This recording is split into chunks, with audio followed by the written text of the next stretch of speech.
জাহাজ চলতেছে ফুল স্পিডে। আমরা আছি এটা ফিলিপাইন দিয়ে চায়নার দিকে ঢুকতেছি।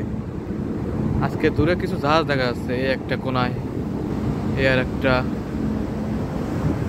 আর এদিকে হচ্ছে যাই,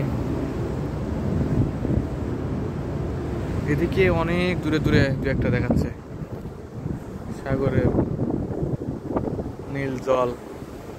আসলে ল্যান্ডে থাকলে এত বিশাল স্পেসটা একসাথে দেখা সম্ভব হয় না, কিন্তু সাগরে আসলে এই যে বিশাল স্পেসটা একসাথে দেখা যায়, মানে এক ধরনের অন্য ধরনের একটা অনুভূতি, যেটা সাধারণত ল্যান্ডে থাকলে এক্সপিরিয়েন্সটা নেওয়া সম্ভব না।